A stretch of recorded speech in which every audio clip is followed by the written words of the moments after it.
Hello दोस्तों, स्वागत है आपका सफेद मोहरे के इस नए वीडियो में।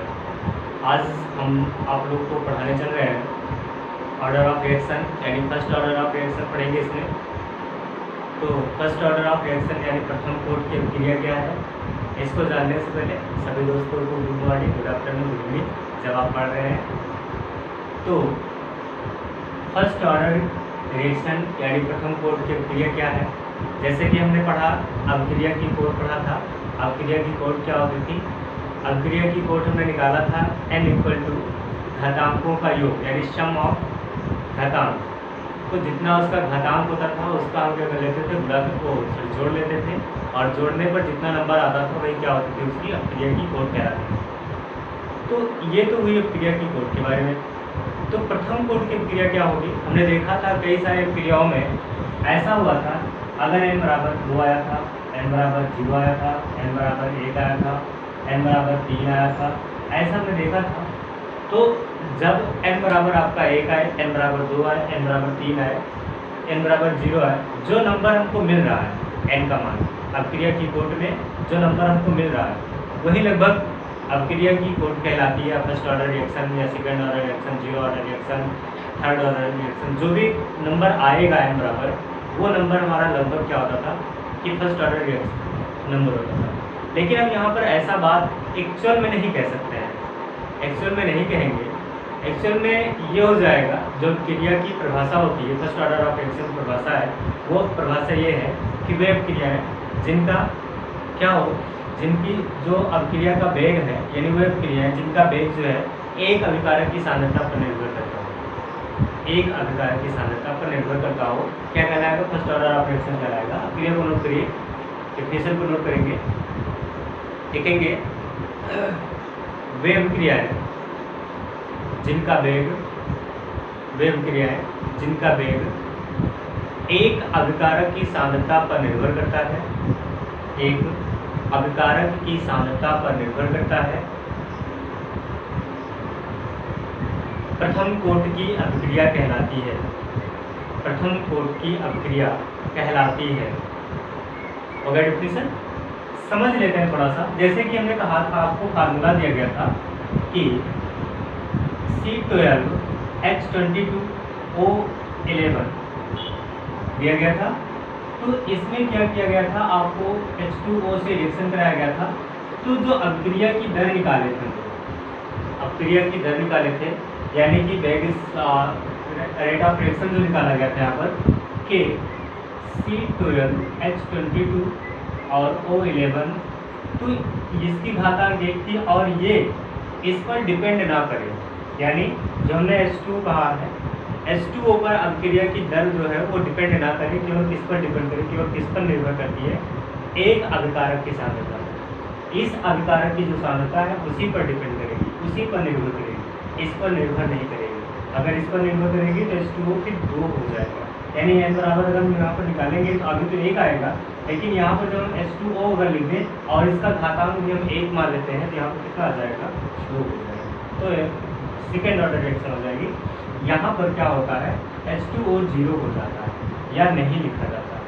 नहीं, आपको बुकों में ऐसा दिखाएगा कि इसको लिखेगा ही नहीं, जिसको नहीं लिखेगा तो यही केवल रहता है। तो इसका कितना होता है, 1 होता है।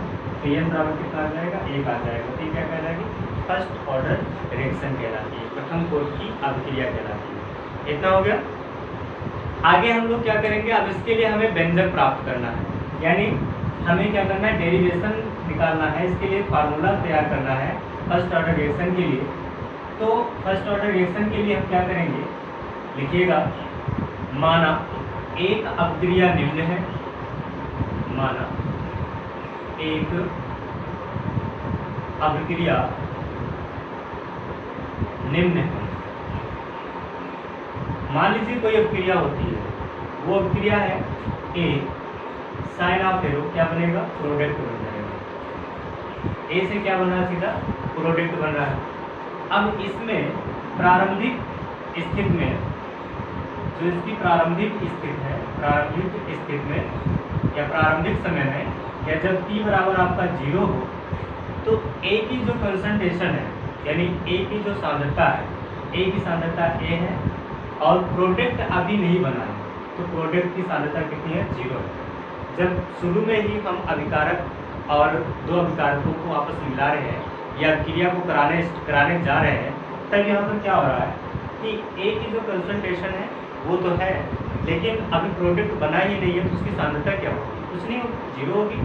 लेकिन जब हम t समय पश्चात की बात करते हैं, तब जब हम t समय पश्चात की बात कर लें, यानी प्रारंभिक स्थिति हो गई, तो हो जाएगा t बराबर t समय बराबर t, यानी कि t समय पश्चात कह सकते हैं, t समय पश्चात। तो t समय पश्चात लिखेंगे, t समय पश्चात क्या हो जाएगा, अब इसकी सांद्रता प्रोडक्ट हो जाएगा x, यानी प्रोडक्ट कितना बन गया है, x बन गया है।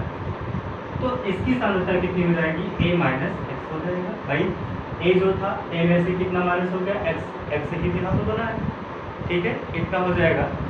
अब हम क्या करेंगे, अब क्रिया की कोट हमको निकालनी है, या फिर हमें क्या कर लेना है, यहाँ पर जो वेग दर होता है, वेग दर नियम के अनुसार क्या हो जाएगा, यहाँ पर लिखेंगे वेग दर नियमानुसार, वेग दर नियमानुसार क्या हो जाएगा, r बराबर k concentration of A, r बराबर k कंसंट्रेशन ऑफ ए।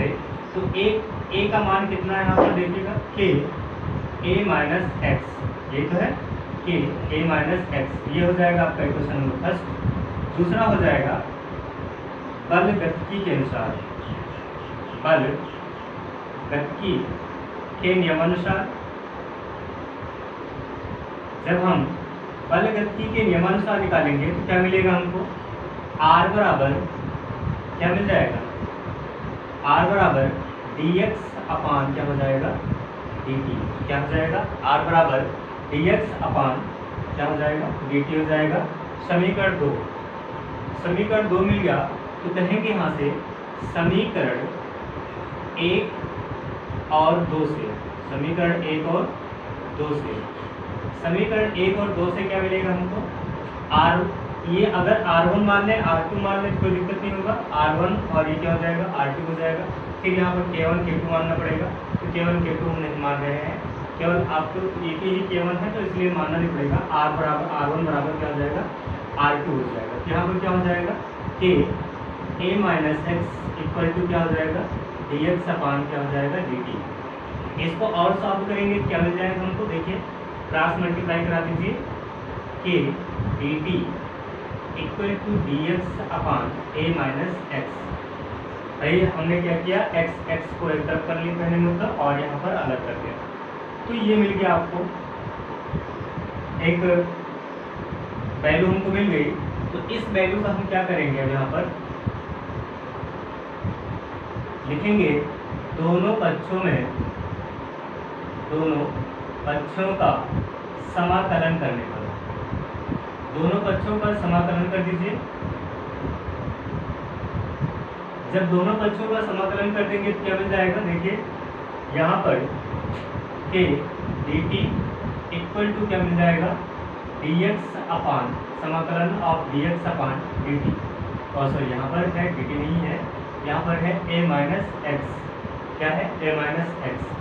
अगर t के सापेक्ष कर रहे हैं तो t 0 से कहाँ तक जाएगा, t तक जाएगा, t 0 से t तक, तो क्या मिल जाएगा यहाँ पर हमको, kt इंटू इंटीग्रेशन कांस्टेंट, इसे i से भी डिनोट करते हैं और c से भी डिनोट करते हैं, तो हम यहाँ पर c से डिनोट कराया है, इक्वल टू हो जाएगा आपका log base e 1 upon a minus x, log base e 1 upon a minus x, इतना हो जाएगा। अब यहाँ पर हम क्या कर सकते हैं, इसको इधर कर लीजिए, हो जाएगा log base e 1 upon a minus x equal to kt dot C या इंटू सी, इतना हो जाएगा। अब यहाँ पर हम एक चीज़ और कर सकते हैं, अगर हम यहाँ पर मल्टीप्लाई करा लें तो क्या हो जाएगा, देखिए यहाँ पर, यहाँ से अगर हम इसको ऊपर ले आए, यानी यहाँ ये 1 बाई a माइनस एक्स को ऊपर ले आए, क्या हो जाएगा, minus log base e a minus x equal to के टी इंटू सी। अब यहाँ पर कह दीजिए प्रारंभिक स्थिति में, प्रारंभिक समय इफ t बराबर कितना हो जाए, 0 हो जाए, और क्या हो जाए, x बराबर कितना हो जाए, 0 हो जाए। अगर हमारा t बराबर 0 और x बराबर 0 हो जाएगा तो क्या मिल जाएगा, यहाँ पर देखिएगा t बराबर 0 हो गया और x बराबर कितना हो गया, 0 हो गया। तो यहाँ से देखेंगे आप, यहाँ से इसको मान लीजिए एक इक्वेशन मान लेते हैं, समीकरण नंबर 3, इसको समीकरण 3 मान लीजिए। तो यहाँ पर हो जाएगा लॉग बेस ई, लॉग बेस का ई, और यहाँ पर क्या बच जाएगा, x तो 0 है तो बचेगा आपका a इक्वल टू के टी, यानी 0 इंटू के 0 हो जाएगा, क्या बचेगा c। कहेंगे c का मान समीकरण 3 में रखने पर, अगर c का मान हम समीकरण 3 में रख देंगे क्या मिल जाएगा दोस्तों, मिलेगा माइनस लॉग बेस e की power a minus x equal to के टी माइनस लॉग a माइनस लॉग बेस e की पावर a, ये तो मिलेगा। अब यहाँ से देखिए क्या हो जाएगा, यहाँ से हम कर लेंगे K T equal to log base e की पावर a, और अपान में हो जाएगा log e a minus x minus का, तो इतना हो जाएगा, या यहाँ पर प्लस का आएगा। तो जब इतना हो जाएगा, या फिर हमें इसको ब्रैकेट में यहाँ पर बटे में ना लूँ, तो यहाँ पर बटे में लूँगा तो प्लस में रहेगा, अगर बटे में नहीं लूँगा तो यहाँ पर माइनस में आ जाएगा। ठीक है, मैं कैसे भी कर सकता हूँ, आप यहाँ पर देख लीजिए, माइनस लॉग हो जाएगा base e a minus x. क्योंकि हमको मालूम है कि log x minus log y बराबर क्या होता है, log x minus log y बराबर होता है आपका लॉग x की पावर x अपान y, ये होता है। तो यहाँ पर क्या हो जाएगा, यही चीज़ है, यहाँ पर हो जाएगा आपका K T equal to log base e upon a, और क्या हो जाएगा लॉग a माइनस एक्स, ये हो जाएगा। जब इतना हो जाएगा तो यहाँ से हम क्या कर लेंगे, यहाँ से कर लेंगे हम लोग लॉग को कॉमन ले लीजिए। जब लॉग को कॉमन ले लेंगे तो मिल जाएगा के T log base e a upon a minus x, क्या मिल जाएगा, के T log base e a upon a minus x, ये मिल गया। अब देखिए आगे चलो इसको हम सॉल्व करेंगे तो यहाँ पर हमको मिल जाएगा, यहाँ से मिलेगा k equal to 1/t, k equal to 1/t minus k equal to 1/t minus log, minus नहीं रहेगा, लॉग a माइनस एक्स। अगर लॉग बेस e को हटाते हैं दोस्तों, देखिए ब्रैकेट में हम बता रहे हैं आपको, अगर लॉग बेस का e है तो ये होता है 2.303 लॉग बेस 10 होता है, कितना होता है लॉग बेस 10। यहाँ पर हो जाएगा के टी बराबर 1/t इंटू, या फिर यहाँ पर 1 से 1 को हटा दिया आप हो जाएगा 2.303 इंटू क्या हो जाएगा log a upon a minus x, log base 10 भी रहेगा, log base 10 a minus x, जो हमको मिलेगा फार्मूला ये हो जाएगा। ठीक है, तो ये हमको मिल गया, ये हमको मिल गया क्या, समीकरण कौन सा है, चौथा। तो समीकरण 4 ही, समीकरण 4, तो समीकरण 4 ही क्या है, प्रथम कोटि की अभिक्रिया, प्रथम कोटि की अभिक्रिया का व्यंजक है। देखिए दोस्तों फिर से मैं आपको समझा देता हूँ एक बार, थोड़ा सा घुमाकर है माना कोई अपक्रिया होती है, एक अपक्रिया है ए, क्या बन रहा है, प्रोडक्ट बन रहा है। इसकी प्रारंभिक स्थिति में यानी जब t बराबर 0 है, समय कुछ भी नहीं बीता है, तो समय नहीं बीता है तो अपक्रिया यानी कारक की सांद्रता ए है और प्रोडक्ट की सांद्रता कितनी है, 0 है। फिर जब समय बीत गया है यानी t बराबर t पर कुछ समय पश्चात यानी t बराबर t समय कुछ बीता है, तो क्या हुआ है कि ए यहाँ पर प्रोडक्ट की सांद्रता कितनी हो गई, x हो गई, तो अभिकारक की सांद्रता भी घट जाएगी, a माइनस एक्स की हो जाएगी। फिर वेग दर नियमानुसार निकालेंगे, r बराबर क्या हो जाएगा k और concentration of a minus x हो जाएगा। फिर वर्गमूल के अनुसार r बराबर dx/dt होता है। फिर समीकरण 1 और 2 से निकालेंगे। फिर उसके बाद बात यहाँ पर आती है, जब समाकलन करते हैं तो समाकलन में हम क्या करेंगे, यहाँ से t से t0 तक, देखिए सब में यहाँ पर t से करते हैं t0 तक समाकलन करने पर, और यहाँ पर होता है x से x0 तक करने पर, ठीक है। तो इतना करते हैं हम लोग, तो यहाँ पर क्या मिल जाएगा हमको, kt dot c, kt into c क्या है, इंटीग्रेशन कांस्टेंट है, और इक्वल टू लॉग बेस 10। यहाँ पर जब हमको ये dx/dt था तो dx/a माइनस एक्स है, तो यहाँ पर क्या बन जाएगा, लॉग बेस की 1/, क्या हो जाएगा, a माइनस एक्स हो जाएगा। फिर भाषांतर कर लेंगे, भाषांतर करने पर यहाँ पर मान रखेंगे, और जब हम फिर मान लेंगे प्रारंभिक समय में t बराबर 0 था, s बराबर भी 0 था, प्रारंभिक समय में यहाँ पर समय 0 है और क्या है, प्रोडक्ट भी 0 है, तो क्या हो जाएगा, फिर मान उसमें c का मान हो जाएगा, c को मान रख कर आप क्या कर लेंगे, हम k का मान कैलकुलेट कर लेंगे। तो जो k का मान है वही क्या कहलाएगा, आपका k का मान ही आपका क्या कहलाएगा, प्रथम कोटि की अभिक्रिया का व्यंजक हो जाएगा। तो यहाँ पर आप इधर से नोट कर लेंगे, स्क्रीनशॉट ले लीजिए, मैं इसे इरेज कर रहा हूँ, स्क्रीनशॉट लेंगे फटाक से, हो गया। चलिए यहाँ पर मैं लिखूँगा, जो चीज़ें यहाँ पर है मिली हैं हमको उनके बारे में तो बताना ही पड़ेगा ना, तो लिखेंगे where जहाँ where c क्या है, समाकलन स्थिरांक, समाकलन स्थिरांक, k क्या है, दर स्थिरांक है, वेग दर स्थिरांक बोलते हैं, और t क्या है, समय है, x क्या है, x क्या है, प्रारंभिक सांद्रता है, या हाँ प्रारंभिक सांद्रता, सॉरी यहाँ पर एक मिनट, प्रारंभिक सांद्रता अभिकृत मात्रा होगी, हाँ अभिकृत सांद्रता या फिर अभिकृत मात्रा या फिर अभिकृत सांद्रता होगी। a माइनस एक्स क्या हो जाएगा, शेष मात्रा, कितनी मात्रा बची हुई है, और कुछ है इसमें, और कुछ है तो a है, प्रारंभिक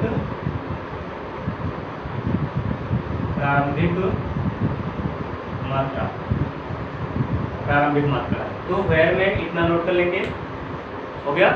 चलिए आगे हम लोग देखते हैं, हमें पढ़ना है अर्ध अपक्रिया के बारे में। अर्ध अपक्रिया क्या है इसे जानेंगे हम लोग।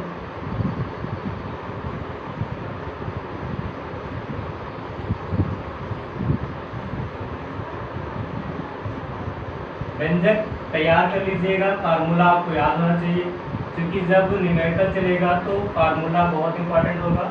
अगर आपको न्यूमेरिकल में फार्मूला नहीं तैयार है तो आपको न्यूमेरिकल नहीं आएगा, ठीक है।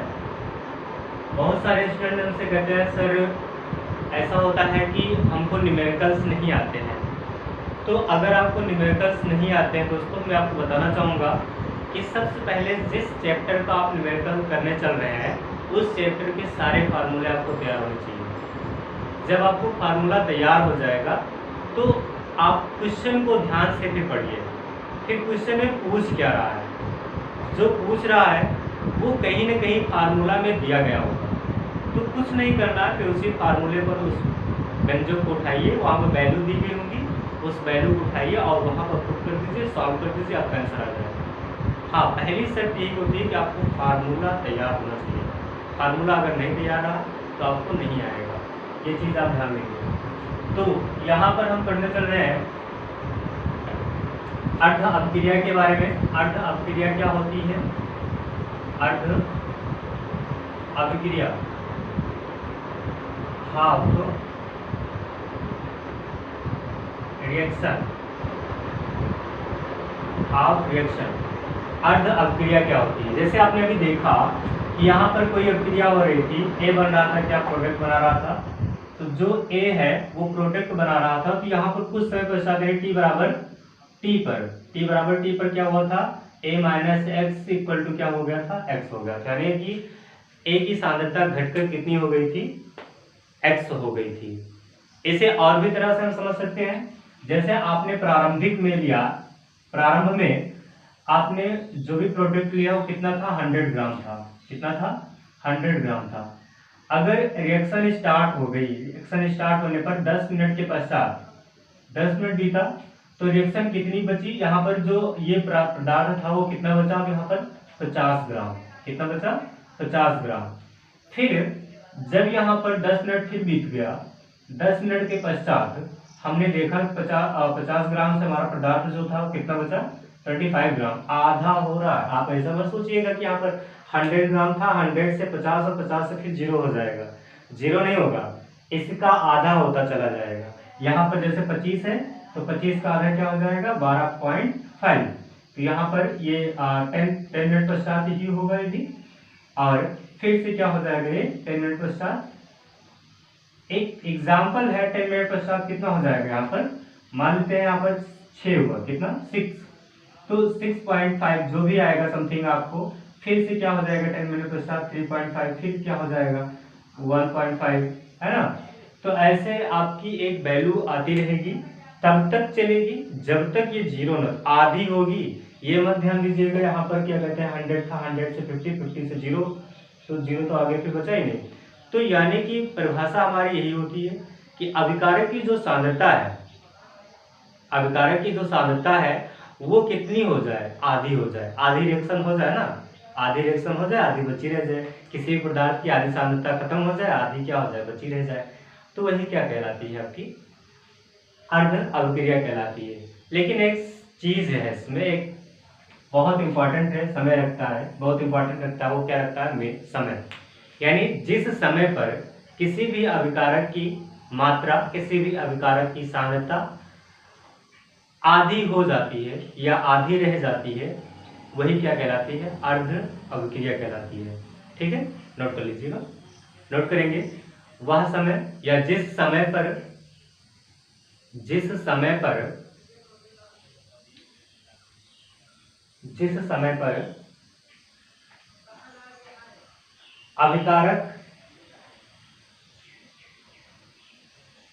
अभिकारक की मात्रा, अभिकारक की मात्रा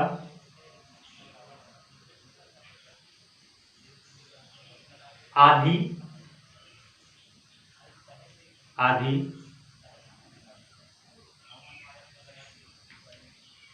शेष रह जाती है, आधी शेष रह जाती है, अर्ध अभिक्रिया कहलाती है।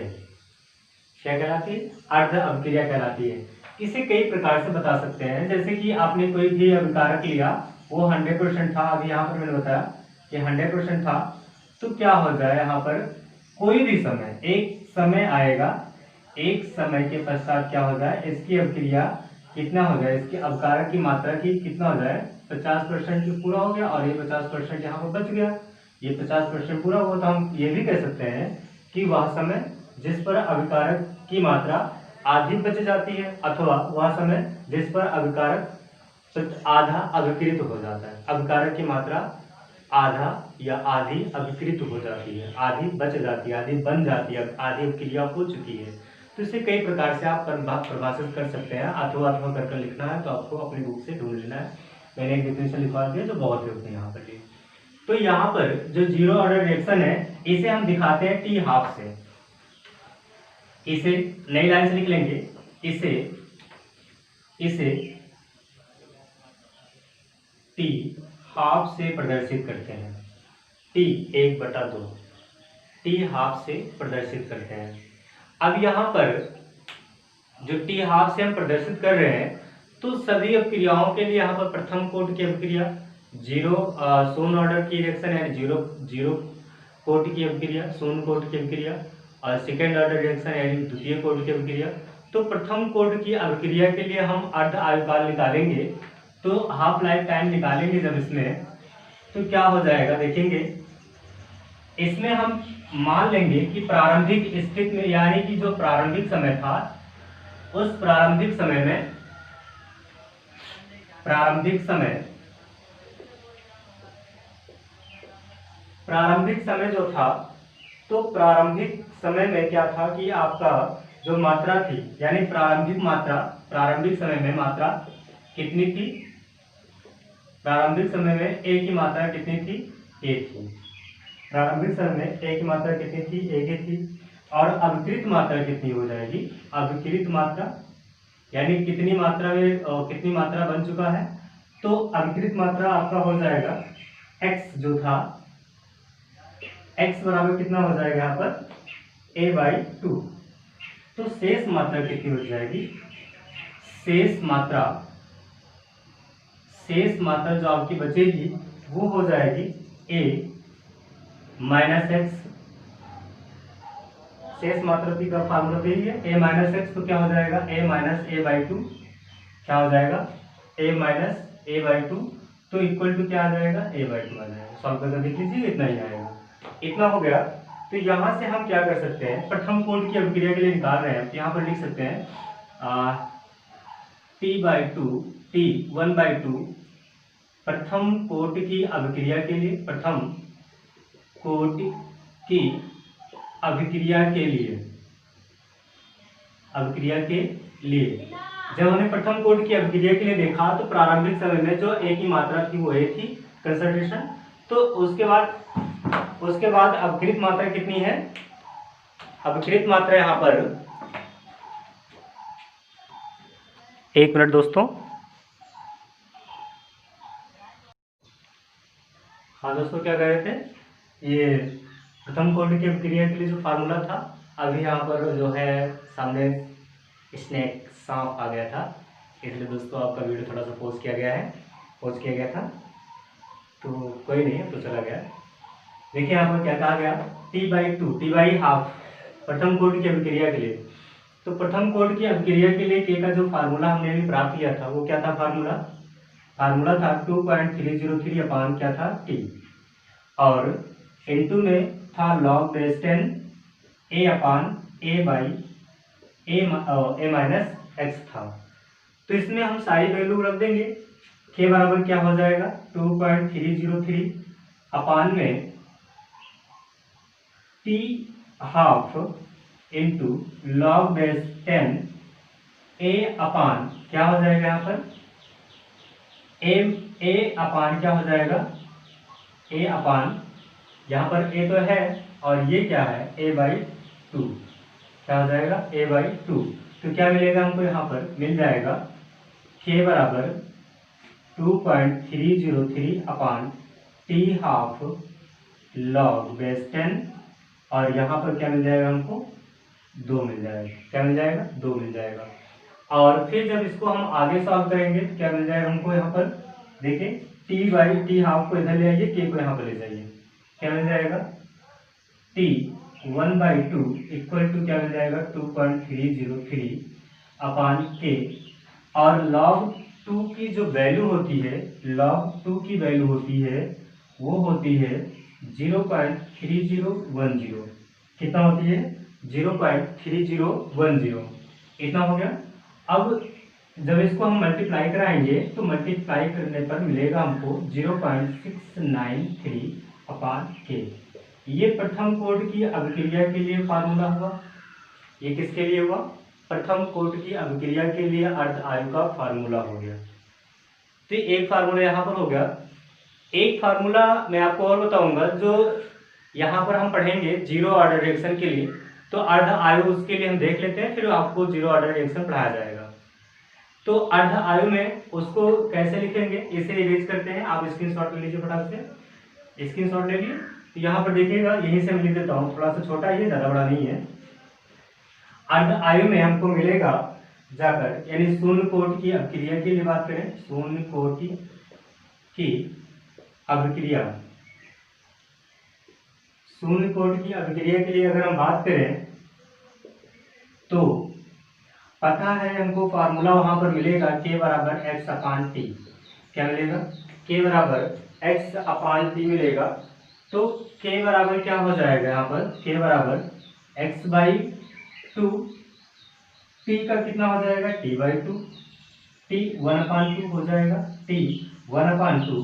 तो ओवरऑल हमको क्या मिल जाएगा, ओवरऑल हमको मिल जाएगा t हाफ यानी t 1/2, t 1/2 बराबर a/2k। क्या मिल जाएगा, a/2k। तो ये हुआ जीरो ऑर्डर रिएक्शन के लिए। तो यहाँ पर हम लिख सकते हैं जो हमारा कंसंट्रेशन है यानी T half is directly proportional किसके है, ए के है भाई, ये तो कांस्टेंट है। तो यहाँ पर T half is directly proportional किसके है, ए के है। यहाँ पर किसके है, T half is directly proportional किसके है, के है। तो कुछ हम देख रहे हैं कि अर्ध आयु जो है, जो अर्ध आयु है वो प्रथम कोटि के लिए यानी अर्ध आयु या फिर अर्ध क्रिया, अर्ध आयु क्रिया, इसका पूरा नाम क्या होता है, अर्ध आयु काल होता है, हाफ लाइफ रिएक्शन होता है। मैं अर्ध क्रिया लिख दिया हूँ केवल, अर्ध आयु काल, अर्ध आयु काल, हाफ लाइफ पीरियड, ठीक है, हाफ लाइफ पीरियड, अर्ध आयु काल, हाफ लाइफ पीरियड। तो यहाँ पर जो अर्ध आयु काल होगा वो एक दर स्थिरांक के क्या होता है, समानुपाती होता है भाई। यहाँ पर प्रारंभिक अभिक्रिया के लिए, प्रारंभिक या प्रथम कोटि की अभिक्रिया के लिए जो अर्ध आयु काल होता है वो क्या होता है कि उसके दर स्थिरांक के क्या होता है, समानुपाती होता है। और यहाँ पर क्या होता है, उसके सांद्रता के समानुपाती होता है। भाई दोनों में अंतर है ना। अब इसे आप नोट कर लीजिएगा थोड़ा सा, प्रथम कोटि की अभिक्रिया में नीचे अगर लाइन बची हो तो लिखेंगे प्रथम कोटि की अभिक्रिया का अर्ध आयुकाल, प्रथम कोटि की अभिक्रिया का अर्ध आयुकाल एक स्थिरांक होता है, एक स्थिरांक होता है, हो गया। शून्य कोटि में लिख लेंगे, शून्य कोटि की अभिक्रिया का अर्ध आयुकाल, शून्य कोटि की अभिक्रिया का अर्ध आयुकाल उसकी प्रारंभिक सांद्रता के समानुपाती होता है, उसकी प्रारंभिक सांद्रता के समानुपाती होता है। हो गया इतना। तो इतना हमने समझ लिया। यहाँ से मैं आपको फिर से बता देता हूँ, शून्य कोटि की अभिक्रिया जब अभी मैं डेरिवेशन कराऊंगा तो वहां पर मिलेगा k बराबर x/t। तो x/t ही तो x हमारा कितना होता है, हाफ ले लेंगे हम x को, और t तो हाफ होता है, ये तो आपको मालूम है भाई। सांद्रता है, हाफ लाइफ पीरियड हम पढ़ रहे हैं, तो जो हाफ लाइफ पीरियड पढ़ रहे हैं तो इसमें सांद्रता क्या हो जाएगी, उसकी आधी हो जाएगी। तो इतना मान आ जाएगा आपका भाई। डेली आपको कैलकुलेट करना तो आता ही है ना, आप डायरेक्ट लिख दिए कोई दिक्कत नहीं होगी, इसकी कैलकुलेट कर लेंगे। आगे हम लोग पढ़ने चल रहे हैं शून्य कोटि की अभिक्रिया, देखेंगे इसे। चलिए देखेंगे शून्य कोटि की अभिक्रिया क्या होती है। तो शून्य कोटि की अभिक्रिया, और इसके लिए व्यंजक भी हमको प्राप्त करना होगा। तो जीरो ऑर्डर रिएक्शन बोलते हैं इंग्लिश में, लिख लीजिएगा zero order reaction, ZERO, zero order reaction. तो यहाँ पर जीरो ऑर्डर जो रिएक्शन है, प्रथम ऑर्डर ऑफ रिएक्शन हमने पढ़ा कि एक अभिकारक की सांद्रता पर वेग स्थिरांक जो था, एक अभिकारक की सांद्रता पर निर्भर करता था। लेकिन यहाँ पर क्या है, प्रथम शून्य कोटि की अभिक्रिया जो है वो अभिकारक की किसी भी सांद्रता पर निर्भर नहीं करेगा, कोई भी सांद्रता वहां पर नहीं रहेगी। यानी उसका जो कंसंट्रेशन रहेगा, अभिकारक की जो कंसंट्रेशन रहेगा वो कितना रहेगा, 0 रहेगा।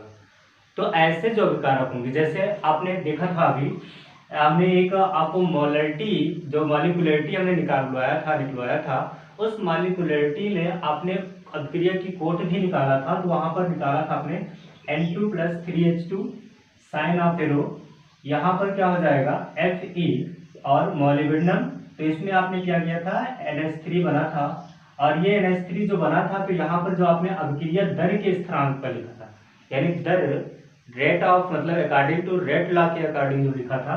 तो R = K concentration of N2, और यहाँ पर प्लस में कंसंट्रेशन ऑफ H2 की सांद्रता कितनी है, 3 है।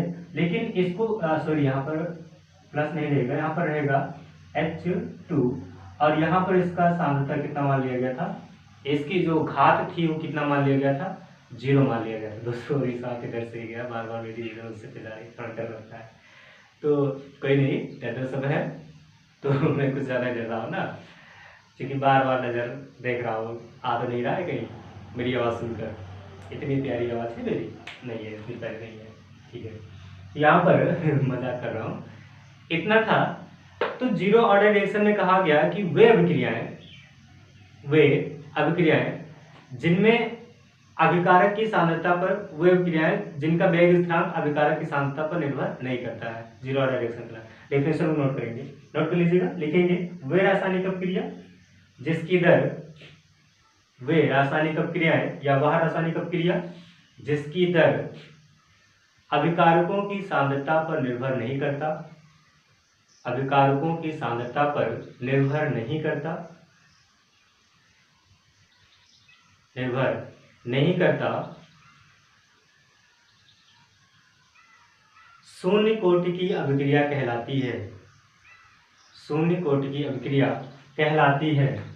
इसमें भी हमको क्या करना है, डेरिवेशन प्राप्त करना है। तो डेरिवेशन करने के लिए हम लोग लिखेंगे नई लाइन से, माना एक रासायनिक अपक्रिया निम्नलिखित है, या माना एक अभिक्रिया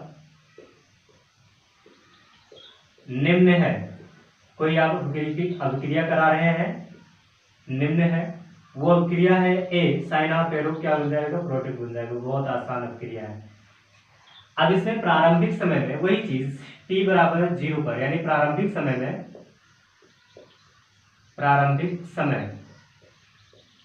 ए के कंसंट्रेशन कितना है, ए है, प्रोडक्ट की कंसंट्रेशन कितना है, 0 है, और t बराबर t पर, यानी t बराबर कुछ समय पश्चात, यानी कि क्या मिलेगा, इसकी सांद्रता x हो गई तो इसकी कितनी हो जाएगी, a माइनस एक्स हो जाएगी। इतना ही तो होगा। अब दर नियम के अनुसार क्या हो जाएगा, दर नियमानुसार लिख दीजिए, सीधा सीधा नियमानुसार क्या हो जाएगा, r बराबर क्या हो जाएगा आपका, r बराबर हो जाएगा k कंसंट्रेशन ऑफ a, ये मान लीजिए आप क्वेश्चन नंबर फर्स्ट। और दूसरा क्या कह रहा है, बल गतिकी के अनुसार, बल गतिकी के नियमानुसार, बल गतिकी के नियमानुसार क्या मिल जाएगा हमको, बल गतिकी के नियमानुसार हमको मिल जाएगा दोस्तों, r बराबर क्या मिलेगा यहाँ पर, dx अपान dt। ये हो गया समीकरण नंबर 2। अब आप सोच रहे हैं दोस्तों, यहाँ पर हमने इसे चेंज क्यों नहीं किया, हमने इसे बदला क्यों नहीं। इसके पहले वाले प्रथम कोड के प्रक्रिया में बदला गया था, लेकिन यहाँ पर नहीं बदला हमने ना, ऐसा आप सोच रहे हैं। ऐसा बिल्कुल आप सोच सकते हैं, क्योंकि हमने कहा है जीरो ऑर्डर रिएक्शन में कि वह अभिक्रिया होती है जिसका वेग स्थिरांक क्या हो, अभिकारक की सांद्रता पर निर्भर ही न करे। मतलब हमको कंसंट्रेशन लेना ही नहीं है, अगर लेना होता तो माइनस एक्स कर देते ना, तो लेना ही नहीं है, खत्म हुआ। तो क्या मिल गया, इतना मिल गया। तो समीकरण 1 और 2 से कर लीजिए, समीकरण 1 और 2 से, समीकरण 1 और 2 से क्या मिल जाएगा हमको, ये R1 है, R2 है, तो मिल जाएगा आपको K A और इक्वल टू dx अपान क्या मिल जाएगा, dt। तो A तो लिखा ही नहीं जाएगा, तो क्या मिल जाएगा, K बराबर dx अपान क्या मिल जाएगा, dt मिल जाएगा, dx अपान dt। समाकलन कर दीजिए, समाकलन करने पर एक चीज यहाँ पर थोड़ा सा और विस्तार कर लीजिए, K dt equal to dx। समाकलन करने पर, समाकलन करेंगे क्या मिल जाएगा, k dt equal to dx, समाकलन कर दीजिए। और समाकलन करने पर हमको मिलेगा यहाँ पर kp into C integration of c, और इक्वल टू क्या मिल जाएगा, x। क्या मिल गया, kp into C x minus x. तो हाँ क्या हो गया, kp into C equal to x, इसे मान लीजिए क्या, समीकरण नंबर 3। और मानते हैं यहाँ पर प्रथम यानी प्रारंभिक अवस्था में क्या था, प्रारंभिक अवस्था में t बराबर कितना हो जाए, 0। और यहाँ पर t बराबर 0 है, तो x बराबर कितना हो जाए, 0 हो जाए। t बराबर 0 और x बराबर कितना मान लिया जाए, 0 मान लिया जाए। या फिर t बराबर 0,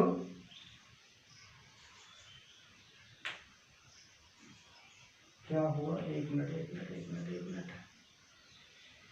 पक्षांतर कर लिया जाए। यहाँ पर थोड़ा सा समाकलन कर लिया जाए। समाकलन करने पर अगर हम पक्षांतर कर लेंगे तो यहाँ पर हमको वैल्यू मिल जाएगी।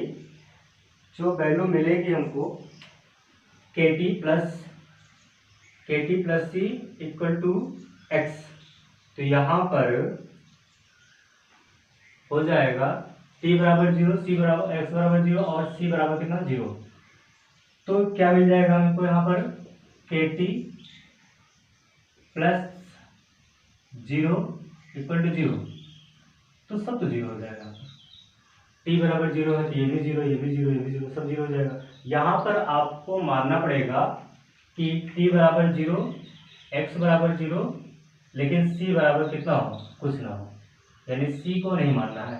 तो KT k गुणा 0 प्लस c इक्वल टू 0, तो क्या मिल गया, c बराबर 0। क्या मिल जाएगा, c बराबर 0। तो समीकरण 3 में c का मान रखने पर, समीकरण 3 में c का मान रख दीजिए। क्या मिला समीकरण 3, KT plus c equal to x, KT equal to x, क्या मिल गया, KT इक्वल टू x, के बराबर x अपान t। अभी इसके पहले जो हमने पढ़ाया था, आपको बताया था अर्ध आयुकाल में, तो यही तो फार्मूला मिला था हमको, अभी अर्ध आयुकाल में हमने कहा था k बराबर x अपान t, और x बराबर हमने कहा था आपका x बराबर a/2, x बराबर क्या कहा था, a/2। यहाँ पर k बराबर आपने लिखा था a/2 अपान t हाफ, ये भी लिखा था। तो इसका यहाँ पर आ गया था आपका t हाफ बराबर क्या, a अपान 2k। तो ये था ऑर्डर ऑफ फ्रैक्शन शून्य कोटि के अवकरीय के लिए ये हमको व्यंजक प्राप्त हो गया। जो व्यंजक यहाँ पर प्राप्त हुआ वो है तीसरा। चौथा तो कह लेंगे व्यंजक 4 या समीकरण 4 ही शून्य कोटि अभिक्रिया का व्यंजक है, जहां निकलेंगे वेयर के क्या है, दर स्थिरांक है, x क्या है, प्रारंभिक सांद्रता है ना, या फिर अभिकृत मात्रा, क्या है, अभिकृत मात्रा, और यहाँ पर t क्या है, समय है। इतना ही तो दिया गया, कुछ और तो नहीं दिया गया। तो इतना हो गया। मैं एक बार फिर से रिपीट कर देता हूँ। कोई अभिक्रिया आपने लिया, a sign of arrow product बन गया, और प्रारंभिक समय में t बराबर 0 में क्या था, इसकी कंसंट्रेशन कितनी थी, a प्रोडक्ट कंसंट्रेशन कितनी थी, 0। प्रोडक्ट की कुछ भी मात्रा नहीं है और a की मात्रा कितनी है, a। फिर t बराबर t पर प्रोडक्ट कितना बना है, x बन गया, और इसकी मात्रा कितनी हो गई, a से घटकर a माइनस x हो गई। अब क्या क्या दर नियमानुसार निकाल लिया, r बराबर क्या मिल गया, k इंटू एक्स, a, और a को हमने नहीं बदला क्योंकि यहाँ पर अब जीरो ऑर्डर रिएक्शन जो है, शून्य कोटि की अभिक्रिया जो है, वो अपने फार्मूले में ही, अपने और क्या कहते हैं परिभाषा में ही कहती है कि वह अभिकारक के कोई भी सांद्रता पर निर्भर नहीं करती, कोई भी मात्रा पर निर्भर नहीं करती है। तो वर्गीकृत के अनुसार निकाल लिया, फिर हमने समाकलन कर दिया। समाकलन करने पर जो हमको मान आ गया, और यहाँ पर t बराबर 0, x बराबर 0 रखने पर कुछ हमको मान प्राप्त हुआ, उस मान को हमने रख दिया। फिर आपको एक न्यूमेरिकल, आपको डेरिवेशन मिल गया, आपको एक फार्मूला मिल गया, जिसे हम क्या कहते हैं, शून्य कोटि की अभिक्रिया कहते हैं। ठीक दोस्तों, इतना हो गया। एक अब यहाँ पर इसका आप स्क्रीनशॉट ले लीजिए, मैं एक आपको इसका न्यूमेरिकल कराता हूँ, फिर आगे चलते हैं। तो स्क्रीनशॉट लीजिए फटाक से, हो गया, ठीक है। देखिए एक क्वेश्चन है, क्वेश्चन ये है कि एक प्रथम कोटि की अभिक्रिया के लिए वेग स्थिरांक का मान, क्वेश्चन को नोट करेंगे फटाक से। एक प्रथम कोटि की अभिक्रिया के लिए वेग स्थिरांक का मान, यानी k का मान, वेग स्थिरांक का मान 5.5 × 10⁻14 पर सेकेंड है, पर सेकेंड है, तो इस अभिक्रिया की अर्ध आयुकाल ज्ञात कीजिए। तो इस अभिक्रिया की अर्ध आयुकाल ज्ञात कीजिए। क्या ज्ञात करना है? टी हाफ ज्ञात करना है। टी हाफ बराबर वाट कहा गया, एक प्रथम कोटि की अभिक्रिया है जिसका वेग स्थिरांक कितना दिया गया है, के बराबर 5.5 × 10⁻14 पर सेकेंड दिया गया है। तो इसमें क्या करना है आपको? अर्ध आयुकाल ज्ञात करना है। तो हमको मालूम है, तो गिवन हमने लिख ही दिया है, तो यहाँ पर आप भी लिख सकते हैं गिवन। सॉल्व में अब आप स्टार्ट करेंगे, सॉल्व करना शुरू करेंगे। सॉल्व में हमको गिवन वैल्यू दिया गया है, गिवन वैल्यू जो दिया गया है के बराबर दिया गया है। फाइंड करना है, क्या फाइंड करना है? टी हाफ बराबर वाट। अब हम क्या लिखेंगे? फार्मूला। फार्मूला पे लिखेंगे भाई, एक तरफ से मैं आपको बता दूं, अगर आपको फिर से मैं कह दूं फार्मूला नहीं तैयार है तो आप डेरिवेशन नहीं कर सकते हैं। तो आपको मैंने बताया कि जो जीरो ऑर्डर रिएक्शन या फिर जो प्रथम कोटि की अभिक्रिया है उसके लिए अर्ध आयुकाल का फार्मूला अलग है। शून्य कोटि की जो अभिक्रिया है उसके लिए अर्ध आयुकाल का फार्मूला अलग है। और जो यहाँ पर अभी सेकेंड ऑर्डर रिएक्शन पढ़ेंगे तो उसके लिए अर्ध आयुकाल का फार्मूला अलग होगा। तो सबके लिए फार्मूला अलग और सबका फार्मूला अलग, सब कुछ तैयार रखेंगे हम लोग। मतलब प्रथम कोटि की अभिक्रिया का फार्मूला अलग, प्रथम कोटि की अभिक्रिया के लिए अर्ध आयुकाल का फार्मूला अलग, शून्य कोटि की अभिक्रिया का फार्मूला अलग, शून्य कोटि की अर्ध आयुकाल के लिए अभिक्रिया का फार्मूला अलग। तो ऐसे कई सारे फार्मूले हो जाएंगे। यहाँ पर अर्ध आयुकाल के लिए निकालना है, तो टी हाफ बराबर कितना होता था? टी हाफ बराबर होता था 0.693 अपान क्या के। बहुत आसान हुआ, 0.693 अपान क्या हो जाएगा? 5.5 × 10⁻14। सॉल्व कर लेंगे। क्या करना है इसको कर लीजिए, यहाँ पर 6.93 × 10⁻1 अपान 5.5 × 10⁻14। फिर कर लीजिए, कितनी बार जाएगा देखिए, कुछ जाएगा 5 × 5 5 पॉइंट समथिंग कुछ जाएगा, इंटू 10 पावर कर लेंगे -1 + 13, जो भी आपका आंसर आ जाएगा 1 पॉइंट कुछ भी वो हो जाएगा +13 पर सेकेंड नहीं बोलेंगे, पर सेकेंड। देखिए मैं सॉल्व करता हूँ, सॉल्व करने की कोशिश करता हूँ। 5 × 5 और यहाँ पर अगर भाग दूंगा मैं 55/693, तो क्या हो जाएगा? एक बार जाएगा 5 × 5, यहाँ पर 1 और यहाँ पर 4, यहाँ पर अब तो नहीं जाएगा, 2 हो गया, तो 5 × 15 = 25। कितनी बार जा सकता है? तो जो भी जाएगा आप सॉल्व कर लीजिएगा, आप सॉल्व करने पर आपका आंसर आ जाएगा। ठीक है, इतना तो कर ही सकते हैं, कैलकुलेट कर लेंगे अपने आप में। आगे देखेंगे, एक आपको होमवर्क में दे देता हूँ। होमवर्क रहेगा आपका, क्वेश्चन को नोट करेंगे, क्वेश्चन नोट करेंगे। एक प्रथम कोटि की अभिक्रिया 50 मिनट में 90% पूर्ण हो जाती है, 90% पूर्ण हो जाती है।